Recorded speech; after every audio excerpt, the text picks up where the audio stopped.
All right, another video book review. Let me turn down the AC on that so it's not too loud. Yeah, I read The Black Echo by Michael Connelly, the first in the Bosch series of crime detective novel book stuff, right? So I really picked it up because John from Red Fury Books just absolutely recommends Michael Connelly like crazy, and he said the poet for your first or something like it, especially since it's like a standalone. But I want to jump into the series. I watched the Bosch first season when it first came out like a decade ago, however long that was. I think it came out like 2014, 2015, somewhere around there. And so that's like a decade ago at this point, and I forgot on all of it. I've absolutely forgotten all of it. However, there was some good jazz in there, and in this book, he likes jazz. He loves jazz. So there you go. Anyways, that's besides the point. I just don't remember anything. However, this book was excellent. It was so great. It was so good. It was good plus, because it never did I... Hot dog. That is loud. Anyways, where's that coming from? Jeez. Anyways, excuse me. That has stopped, thankfully. It's just really loud. Anyways, it's great setup, great pacing. The character is great of Bosch.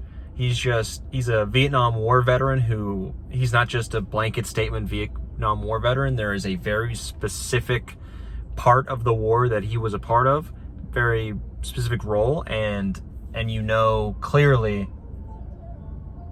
just everyone has terrible music as they pass by. It just makes me happy. Anyways, I'm in a bad parking lot for this kind of stuff, but he's got a very specific role, and because of that, the PTSD, his experiences are very specific. You feel for him more. It's not just a blanket statement, he's a veteran, and I really like that, and it comes into play a lot. It's a huge part of this book, his experience and who he knew, let's say, back in Vietnam, and connections he's made. And I really enjoyed that. The backstory mattered, and it also mattered the characters, the side characters themselves. They all really mattered themselves, and that also made for a great time, a really great time, because things that happened to all of these characters mattered, and their arcs that were set up, you see them running through their arcs, whatever they may be.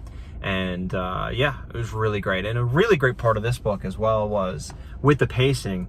How the pacing was set up was, in a way, not like completely, but you weren't just mulling over a little set of facts and the person is spinning their wheels trying to figure out what's happening, but you're not really getting much that's new. But with this, there's always new things happening. It happens over the course of a couple days, and every single day is momentous and has breaking things all the time, right? There's always things that are new revelations that are happening, and they're always big, and a lot of it you do not see coming. And but what makes a great mystery is you can solve the mystery in theory by putting together these clues and just getting to the conclusion a little bit faster than the person, the detective, the person you're following. And that's the sign of a great mystery. And the really bad ones are the ones that just doesn't happen.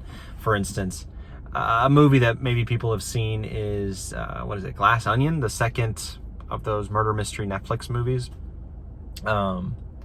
with not Gerard Butler, the Casino Royale guy.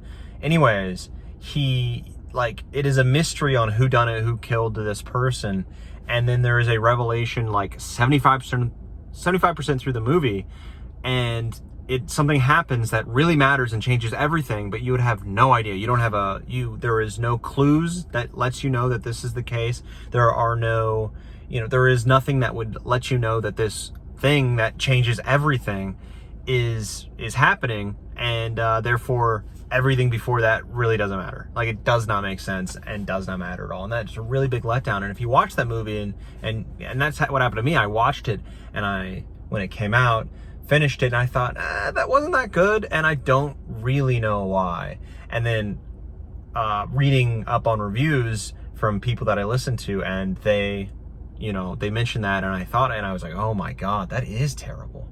Good gravy. And that's not at all what happened in this book. And it was fantastic in that way because of it. And I think out of all the crime novels that I've read, and I've read only a couple, honestly. I read all the Philip Marlowe books. I've read 620 Man by David Baldacci, which was really, really good as well. Camel Club, which was not as good. And a handful of others that I could maybe go through the Goodreads and get it. There's a lot of it is in the noir kind of feel. And this had that kind of feel, just, modern, maybe more 90s. And it was just excellent in that way. But it was also better than, I think, all of those other ones. All those Philip Marlowe books, only like The Big Sleep and maybe one more were top tier for that kind of genre. And this beat all of them. And it beat 620 Man by a healthy margin. And I thought 620 Man was really well paced and all that kind of stuff, but this had more depth. The characters were stronger. The themes were a lot more realized, and I just enjoyed that a lot. The pacing was great. And what I also liked about Michael Connelly's writing was, and in here was, he went really in depth on just everything. So much was in depth that there was a part where he's explaining like the intricacies of the tunnel drainage systems underneath LA, because this is set in LA, and really in depth on how like the workers are going through, the purpose of it, like how their layout is, and it's just super in depth, but you're interested the whole time. It doesn't just feel like a lecture, nor is it boring. And that happens for like a dozen different things throughout the story, and it's not just for, oh, let me tell you about what I found interesting. It is all information to aid you in your sleuthing, to get there maybe before Bosch or whoever he's working with. And again, Bosch is great, but the side characters are also very memorable and also very great, and they need to be that way in a mystery, because obviously everyone's a suspect, right? So you're trying to put these pieces together, and it helps if a character is fully actualized in your mind for you to, get it and get it going.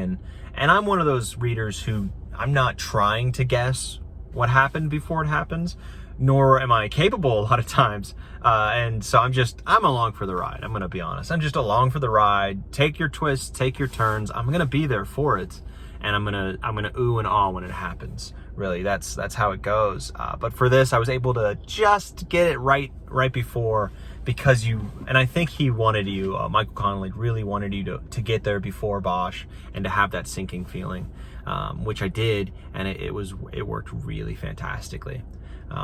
It was great in that sense, but it wasn't, I wouldn't call it a great book, because it didn't make me like sit down at times, like read the great books. You read a passage and you have to stop and just reflect on life.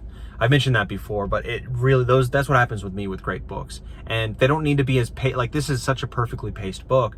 And a lot of the greatest books that I've ever read aren't paced as well as this, but they also have moments where you just have to sit back, read that again. It's beautifully written, it's beautifully phrased, and then you also take it into your life and see, now you're delving into memories from, years ago, and you just sit in it for a while, reflecting on it. Those are the great books that make you do that. This did not have that. This didn't do that. It was written really well. The dialogue is great. The prose is really good, better than it needs to be for this, but it never made me do that, So really, it's the best it can be, while not making me, have those reflections. And I can't really fault it for that. I can't make it like a 9 out of 10 book higher, but it's an 8 point. I'm gonna give it a 9, actually. I'm gonna give it a 9. It can't go any higher, but it doesn't feel right giving it an 8.9 or anything. It's perfect except for that. And I get that's maybe it's very specific to my life and specific to me, so this very well could be a 10 out of 10 or in the 9s for other people, but for me it wasn't. And so I can give it a 9, and I feel comfortable and happy with giving it a 9. It was just really, really great. And this was his first book. Like, that's what I read in that little foreword, where it's from another author kind of giving an introduction. It's not a famous author, at least that I know of, doing it, but it was a nice foreword. And it was Michael Connelly's first book. And it's just like, wow, this is just fantastic. And I can only assume he goes up, because this isn't even like at least from what I'm aware of, and all I'm aware of is John Fury books, and now we talked about Michael Connelly. This isn't one of the ones where he's just like, yes, read this one. If you want Michael Connelly to be you know, top tier for you, read this book. I didn't see The Black Echo in that for him, at least not that I remember.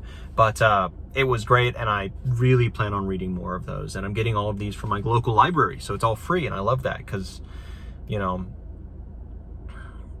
why wouldn't I do that? And I give that little thing for anyone else who's doing that, because there's a lot of books that I'm waiting on that are like, you know, you have 70 weeks to get this book. You're 150th in line. It's like, oh my God, I hope I'm in the mood 2 years from now or whatever that is, when you actually get it. You know, I get 70 weeks is not 2 years, but, you know, who knows when you're actually going to get it. This one, you know, I borrowed it and waited, you know, a week or two. And then the second book, I waited a week. And I have it right now, and I have it for 14 days, so I need to finish my current book as fast as I can to get to it so I don't lose out. And then also get the next book as well from my library, at least hold it. Anyways, that's a different thing. This book is a 9 out of 10, really good, almost great, except for those things we talked about. I recommend it. It's the best crime fiction book I've ever read, and yeah, highly recommended. Yep, on to the next book.